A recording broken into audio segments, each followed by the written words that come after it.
Dear friends, আজকে আমরা এই ভিডিওতে ডিএলএড পেট এক্সামের যে সিলেবাস, এই সিলেবাসের মধ্যে থেকে আমরা সোশিয়াল সায়েন্সের যে পোর্শন আছে এই পোর্শনের ন্যাচারাল অ্যান্ড হিউম্যান রিসোর্স যে টপিক, এই টপিক থেকে মোস্ট ইম্পর্টেন্ট যে কোয়েশ্চন আছে এই কোয়েশ্চন আমরা এই ভিডিওর মাধ্যমে সমাধান করব। আপনার যদি এই টপিকগুলা থেকে কোনো ধরনের সমস্যা থাকে তো আপনি কমেন্ট বক্সে জানাবেন কোন টপিকের মধ্যে আপনার সমস্যা। এই টপিকটি কমেন্ট বক্সে বললে আমি নেক্সট ভিডিওতে আমি এই টপিক থেকে ভিডিও বানাবো এবং ইম্পর্টেন্ট কোয়েশ্চনও শেয়ার করবো। ঠিক আছে, আজকে যে টপিক, এই টপিকের নাম হলো ন্যাচারাল অ্যান্ড হিউম্যান রিসোর্সেস। এই টপিকগুলাতে ম্যাক্সিমাম প্রিভিয়াস ইয়ার কোয়েশ্চেনই আছে। ডিফারেন্ট কম্পিটিটিভ এক্সামের মধ্যে কোয়েশ্চেন যেগুলো আছে এই কোয়েশ্চেনগুলো আমি এখানে উল্লেখ করছি। ঠিক আছে, আজকের টপিকের প্রথম প্রশ্ন হলো which of the following is a renewable natural resources. Natural resource মানে প্রাকৃতিক সম্পদ যেটা রিনিউয়েবল মানে রিনিউ হয়। ঠিক আছে, একবার শেষ হওয়ার পরে পুনরায় পাওয়া যায়, সেই সম্পদটাও কথা উল্লেখ করা হয়েছে। প্রথম অপশনে দেওয়া আছে কোল মানে কয়লা একবার শেষ হওয়ার পর আবার আমরা পাবে না। ঠিক আছে, কয়লা বনতে হলে প্রায় মিলিয়নস অফ ইয়ার্স সময় লাগে, তাই কয়লা একবার ব্যবহার করার পর পুনরায় আর পাবো না। পেট্রোলিয়ামও যদি বলি, পেট্রোলিয়াম একবার শেষ হওয়ার পর পুনরায় পাবো না। ন্যাচারাল গ্যাস একবার ব্যবহার করার পর পুনরায় পাবো না। উইন্ড বাতাস যদি আমরা বলি, বাতাস কখনো শেষ হবে না। ঠিক আছে, তাই এর আনসার হবে সঠিক অপশন সি, উইন্ড। এখানে ন্যাচারাল রিসোর্সের একটি ফ্লোচার্ট দেওয়া আছে, ফ্লোচার্টটি একবার দেখিয়ে নেন। On the basis of abundance, ঠিক আছে, প্রাচুর্যের উপরে নির্ভর করিয়া প্রথমে ন্যাচারাল রিসোর্সরে চারটি ভাগে ভাগ করা হয়েছে। ঠিক আছে, on the basis of abundance, from the view point of source of origin, on the basis of distribution and on the basis of development and usage. প্রথমে যদি বলি on the basis of abundance, প্রাচুর্যের উপরে নির্ভর করিয়া natural রিসোর্সরে দুই ভাগে ভাগ করা হয়েছে, renewable and non renewable. Renewable যেটা পুনরায় পাওয়া যায়, নন রিনিউয়েবল যেটা একবার ব্যবহার করার পর আর পাওয়া যাবে না। ঠিক আছে, রিনিউয়েবল যেমন সানলাইট। ঠিক আছে, সানলাইট যদি বলি আমরা, এয়ার মানে বাতাস, ঠিক আছে, মাটি, এগুলা রিনিউয়েবল। নন রিনিউয়েবল আমরা যদি বলি কয়লা, পেট্রোলিয়াম, এগুলি। এরপরে হলো from the view point of source of origin. ঠিক আছে, উৎসর উপরে নির্ভর করে biotic and abiotic resources. Bio মানে দেখো বায়োলজি, বায়োটিক যেগুলার জান আছে, অ্যাবায়োটিক যেগুলার জান নেই।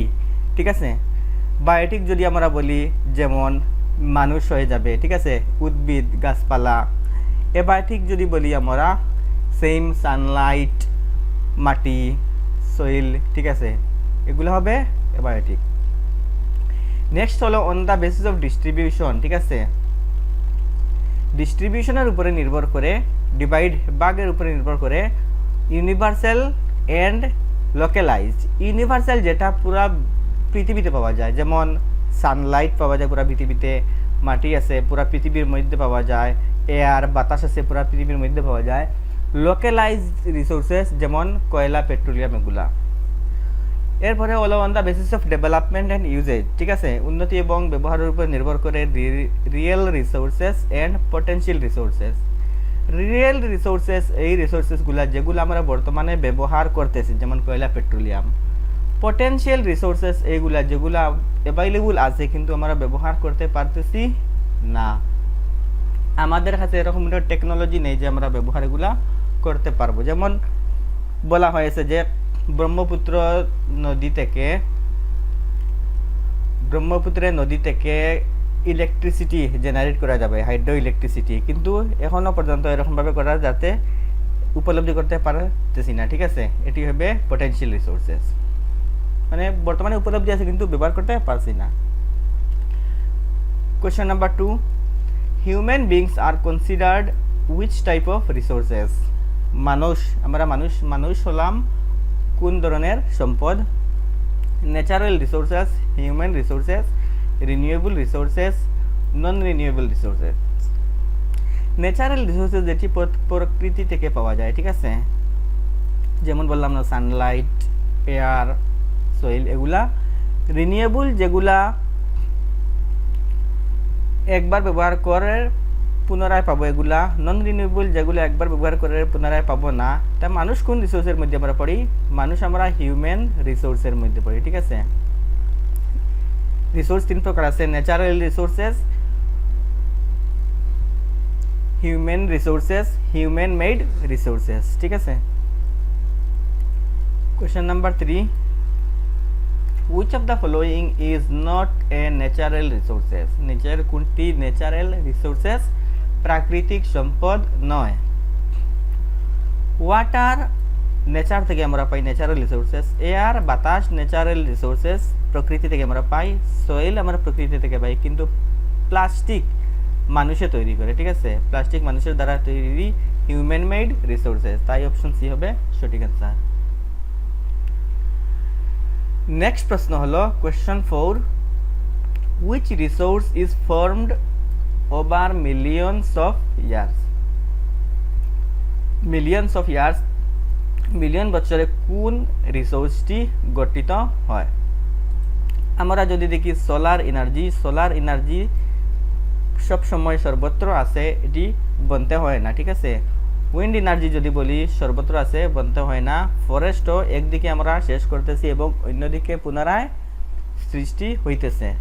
কিন্তু আমরা যদি কয়লা দেখি, ঠিক আছে, কয়লা, কোল, এগুলা মিলিয়নস অফ ইয়ার্স আগে তৈরি হয়েছিল, এখন ধীরে ধীরে শেষ হইতেছে, আবার তৈরি হবে না, ঠিক আছে। আবার বনতে হলে এরকম আবার মিলিয়নস অফ ইয়ার্স লাগবে বনতে। এর জন্য কয়েল হবে অপশন সি কারেক্ট।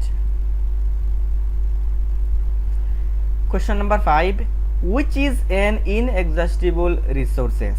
এক্সহস্টিবল মানে যেটা শেষ হয়ে যায়, ইনএক্সহস্টিবল যেটা কখনো শেষ হয় না, ঠিক আছে। আমরা যদি অপশন দেখি পেট্রোলিয়াম শেষ হয়ে যায়। আমরা যদি দেখি কয়লাও শেষ হয়ে যাবে। আমরা যদি দেখি আয়রন ওর মিনারেল রিসোর্সেস, ঠিক আছে, মাটির নিচে পাওয়া যায়, এগুলো একদিন শেষ হয়ে যেতে পারে, সম্ভাবনা আছে শেষ হয়ে যাবার। কিন্তু আমরা যদি দেখি সানলাইট সূর্যের রশ্মি কোনো দিনই শেষ হবে না, ঠিক আছে, সর্বত্র পাওয়া যায়। এর জন্য অপশন সি হবে সঠিক answer. Question number 6. Which of the following is a biotic resources? ঠিক আছে, বায়োটিক রিসোর্সেস, বায়োটিক মানে যার প্রাণ আছে সেটি, ঠিক আছে। আমরা যদি দেখি অপশন এতে দেওয়া আছে ওয়াটার মানে জলের প্রাণ নেই। অপশন বিতে দেওয়া আছে এয়ার মানে বাতাসেরও প্রাণ নেই। অপশন ডিতে দেওয়া আছে মিনারেলস মানে খনিজ সম্পদেরও জান নেই। কিন্তু যদি দেখি ফরেস্ট, ঠিক আছে, জঙ্গল, ফরেস্টের উদ্ভিদ, ঠিক আছে, গাছপালা, এগুলার প্রাণ আছে। তাই কারেক্ট অপশন হবে অপশন সি সঠিক আনসার। নেক্সট প্রশ্ন যদি দেখি question number 7. Which one is an abiotic resources? আগে দেখেছিলাম বায়োটিক যার প্রাণ আছে, এখন দেওয়া হয়েছে অ্যাবায়োটিক যেটির প্রাণ নেই, ঠিক আছে। অ্যাবায়োটিক রিসোর্সেস অপশন এতে দেওয়া আছে এনিমেলসের জীবজন্তুর প্রাণ আছে, তাই এটি হবে না। অপশন বিতে দেওয়া আছে প্লান্টস মানে উদ্ভিদেরও প্রাণ আছে, তাই এটিও হবে না। অপশন ডিতে দেওয়া আছে হিউম্যান বিংস মানুষেরও প্রাণ আছে, তাই এটি হবে না। অপশন সিতে দেওয়া আছে মিনারেলস, ঠিক আছে, খনিজ সম্পদের প্রাণ নেই, তাই অপশন সি হবে সঠিক আনসার। নেক্সট প্রশ্ন হলো কোয়েশ্চন নাম্বার 8. Which organization মানে কোন সংস্থাটি পাবলিশেস হিউম্যান ডেভেলপমেন্ট ইন্ডেক্স, ঠিক আছে, হিউম্যান ডেভেলপমেন্ট ইন্ডেক্স HDI নিচে দেওয়া সংস্থাগুলির মধ্যে কোন সংস্থাটি পাবলিশ করে? UNESCO, UNICEF, UNDP and WHO, world health organisation. এই প্রশ্নের সঠিক আনসার হবে ইউএনডিপি, ঠিক আছে, ইউনাইটেড নেশন ডেভেলপমেন্টাল প্রোগ্রাম, ঠিক আছে, ইউনাইটেড নেশন ডেভেলপমেন্টাল প্রোগ্রাম হবে সঠিক আনসার। এটি হিউম্যান ডেভেলপমেন্ট ইন্ডেক্স পাবলিশ করে, ঠিক আছে। কোয়েশ্চন নাম্বার 9, কোয়েশ্চন নাম্বার 9 এ দেওয়া আছে which factor mainly determines the quality of human resources, ঠিক আছে, হিউম্যান রিসোর্সের যে কোয়ালিটি ডিটারমাইন্স, নিচে দেওয়া ফ্যাক্টরগুলোর মধ্যে থেকে কোন ফ্যাক্টরটি ডিটারমাইন্স করে, নির্দেশ করে হিউম্যান কোয়ালিটি। আমরা যদি দেখি পপুলেশন অনলি মানে পপুলেশন একজন মানুষ হোক বা করোড়ো মানুষ হোক, এতে কোনো ফরক পড়ে না, এটি ডিটারমাইন্স করে না যে হিউম্যান কোয়ালিটি, ঠিক আছে। ফরেস্ট এরিয়া হিউম্যান কোয়ালিটির সঙ্গে ফরেস্টের কোনো সম্পর্ক নেই, রেইনফলের সঙ্গে হিউম্যান কোয়ালিটির কোনো সম্পর্ক নয়। আমরা যদি দেখি অপশন বি, একজন মানুষ যদি সুস্থ সবল থাকে এবং সেই মানুষটি যদি এডুকেটেড থাকে, এডুকেটেড পিপুল, তাহলে এডুকেশন মানুষের কোয়ালিটি ডিটারমাইন্স করে, নির্ধারিত করে, ঠিক আছে। অপশন বি হবে সঠিক আনসার এই অপশনের কোশ্চেনের। Question number 10, which resource is known as black gold, ঠিক আছে, কালো সোনার নিচের কোন অপশনকে বলা হয় কোল, petroleum, iron and gold.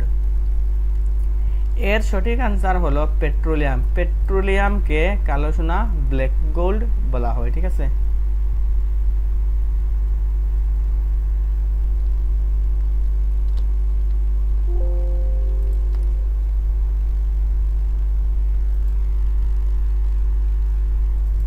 Next question number 11, যদি একটু বেশি কঠিন প্রশ্ন করে তাহলে এরকম কোয়েশ্চন আসতে পারে, অ্যাসারশন এন্ড রিজনিং দেওয়া থাকতে পারে। প্রথমে একটি স্টেটমেন্ট, একটি বিবৃতি দেওয়া থাকবে এবং এর কারণ দেওয়া থাকতে পারে, এটি কেন হলো। যেমন অ্যাসারশনের মধ্যে দেওয়া আছে human resource are the greatest asset of a nation, ঠিক আছে, মানে দেশের মধ্যে সর্বোচ্চ সম্পদই হলো মানব সম্পদ, ঠিক আছে। এর কারণ হলো reason, skilled and educated people increase productivity. একজন মানুষ যদি দক্ষতাশীল থাকে, দক্ষ থাকে এবং এডুকেটেড, ঠিক আছে, জ্ঞানী থাকে, শিক্ষিত থাকে, দেশের প্রোডাকশনের, দেশের উৎপাদনে বৃদ্ধি করবে, ঠিক আছে। এর অপশন দেওয়া আছে both A and R are true and R is the correct explanation. Option B তে দেওয়া আছে both true but R is not the correct explanation. Option C তে দেওয়া আছে A true but B are false and option D তে দেওয়া আছে A false are true. তো আমরা নিশ্চয় জানি একজন মানুষ যদি স্কিলড, দক্ষতাশীল থাকে এবং শিক্ষিত থাকে, অবভিয়াসলি প্রোডাকশনের মধ্যে বৃদ্ধি করবে, ঠিক আছে। এর জন্যই মানব সম্পদ হলো গ্রেটেস্ট, সর্বোচ্চ সম্পদ। তাহলে both A and R true and R is the correct explanation, ঠিক আছে, অপশন এ হবে সঠিক। তবু এরকম প্রশ্ন আসার চান্স একদমই কম, ঠিক আছে, সহজই প্রশ্ন করবে। এবং এখানে দেখেন যদি প্রশ্ন কঠিন আছে এরকমও আসতে পারে, কলাম এর সঙ্গে কলাম বি ম্যাচ করার জন্য, ঠিক আছে, match the following column A with column B. যেমন কয়লা দেওয়া আছে, কোল হলো নন রিনিউয়েবল, ঠিক আছে, রিসোর্সেস। সোলার এনার্জি হলো রিনিউয়েবল রিসোর্সেস, ফরেস্ট হলো রিনিউয়েবল এন্ড পেট্রোলিয়াম হলো নন রিনিউয়েবল। এখানে আমি ডাইরেক্ট মানে লাইন বাই লাইন দিয়েছি, এরকম মিসম্যাচও থাকতে পারে, ঠিক আছে।